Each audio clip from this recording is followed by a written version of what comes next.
Welcome friend, coral की के इस यूट्यूब चैनल में आपका बहुत बहुत स्वागत है दोस्तों। आप सबका मोहब्बत वापस मुझे फिर से खींच के ले आया और इस बीच सिनेमा 4D के दुनिया में बहुत कुछ बदलाव भी हो चुका है दोस्त। तो कुछ शुरू करने से पहले हम लोग क्या नया आया पहले वो देख लेते हैं। तो जो सबसे लेटेस्ट वर्जन है वो सिनेमा 4D का S22 वर्जन है, जो जिसमें कि व्यू पोर्ट के ऊपर बहुत ही खास चेंजेस किया गया है। और ऐसा चेंजेस किया गया है कि जिसके पास बैकडेटेड ग्राफिक्स कार्ड होगा उसका व्यू पोर्ट काम नहीं करेगा। जैसे हम लोगों ने अभी स्टार्ट किया, हमें आते स्टार्ट होते के साथ ही हमें एक मैसेज दे दिया यहाँ पे कि आपका आउटडेटेड जीपीयू ड्राइवर वगैरह वगैरह क्या है, जो भी हो। मैंने तो अपडेट भी किया था पर डिस्प्ले कुछ नहीं आता, मैंने ट्राई करके देखा था। दूसरी बात है कि अब एक स्टार्ट होने के साथ एक क्विक स्टार्ट डायलॉग बॉक्स दिखता है, जिसमें आप न्यू क्रिएट यहाँ से कर सकते हो या ओपन कर सकते हो। अगर आपका कोई रिसेंट फाइल यूज़ किया होगा तो यहाँ पे लाइन में दिख जाएगा जो आपने यूज़ किया है। खैर चलो, ये तो नई बात है, ये तो 20 से ही आ रहा है। तो प्रॉब्लम ये है कि हमारा जो ये है पार्ट, जो आप लोग भी अगर इंस्टॉल करोगे तो बहुत सारे लोग कर रहे होंगे, तो लगभग सारे में ये इशू आ रहे हैं। मेरे को बहुत सारे लोगों ने कमेंट भी किया था, मैसेज भी किया था कि सर मेरे व्यू पोर्ट ब्लैक दिखता है। एक्चुअली मेरा भी ब्लैक दिखता है, जब मैं कुछ लेता हूँ और रेंडर व्यू करता हूँ तो दिखता है, बट उससे काम करते समय दिखता नहीं है। तो फिर मैं इसका एक ऑप्शन है मेरे पास, क्योंकि इसका व्यू पोर्ट थोड़ा ऑप्टिमाइज किया हुआ है। इसमें दो चीज़ ज़्यादा ऑप्टिमाइज किया हुआ है कि यूवी मैपिंग और व्यू पोर्ट, ये मेन है इसका, ठीक है। तो फिर इसका एक ऑप्शन भी है, मान लीजिए मैं इसको बंद करता हूँ, ठीक है। और ठीक स्टार्ट होते समय, मतलब जब आप सिनेमा 4D S22 जब आप लॉन्च करते हो डबल क्लिक करके, उस समय कंट्रोल और शिफ्ट या कमांड और शिफ्ट बटन प्रेस कर दीजिए।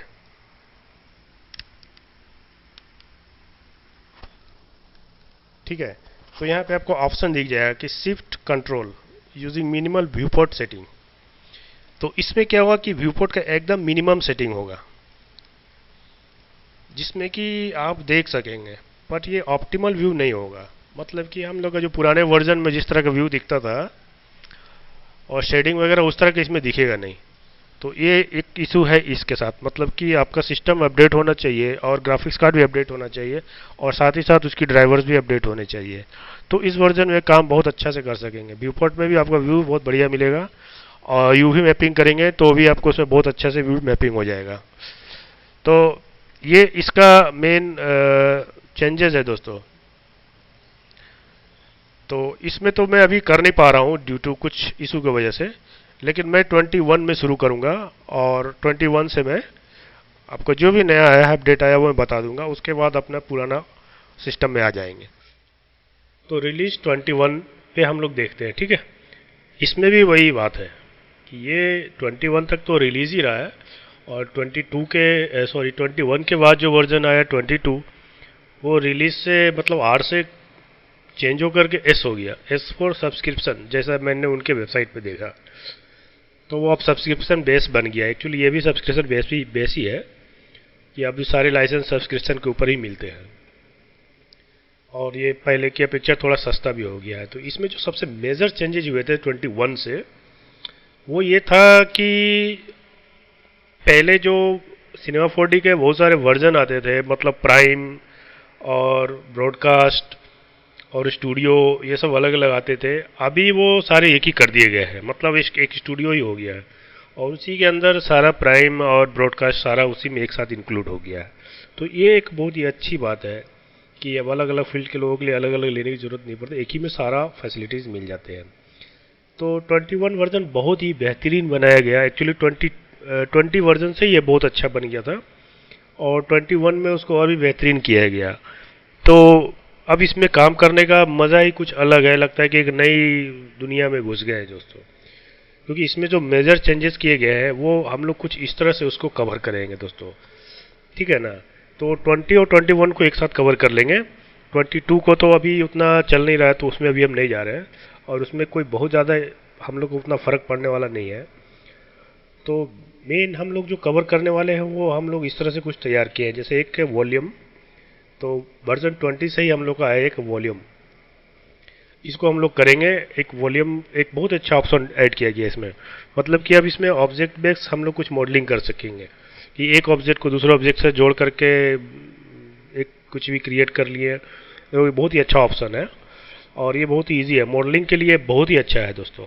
और दूसरा फील्ड, फील्ड इनमें ऐड होने के बाद इसमें काम करने का और नए नए तरीके से कुछ भी इफेक्ट बनाने का संभावना बहुत ही ज़्यादा बढ़ गया है और इसमें फ्लेक्सिबिलिटी और कंट्रोलिंग बहुत ज़्यादा मिल गया है और बहुत जगह फील्ड ऑप्शन ऐड कर दिया गया है, जिससे वजह से हम लोग बहुत कुछ इसमें कर सकेंगे। तो जो हम लोग एक एक चीज़ के ऊपर जब हम शुरू करेंगे ना ट्यूटोरियल, तो हर एक चीज़ के ऊपर बारे में मैं बताऊंगा अच्छी तरीके से, ताकि सब कुछ समझ में आ जाए।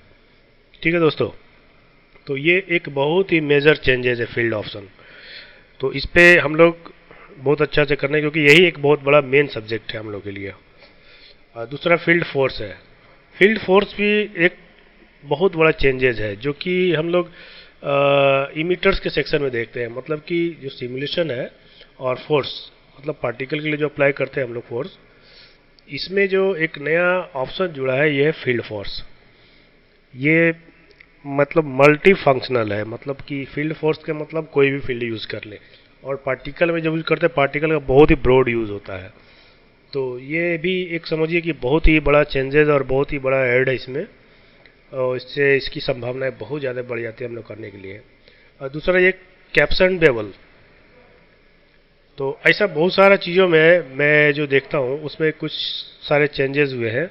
तो कैप्स एंड बेवल में बहुत सारा कुछ ऐड किया गया इजी टू यूज़ करने के लिए। तो ये एक अच्छी चीज़ है, अगर ये हम लोग देख ले तो हम लोग के लिए बहुत सारा काम में आ जाएगा ये।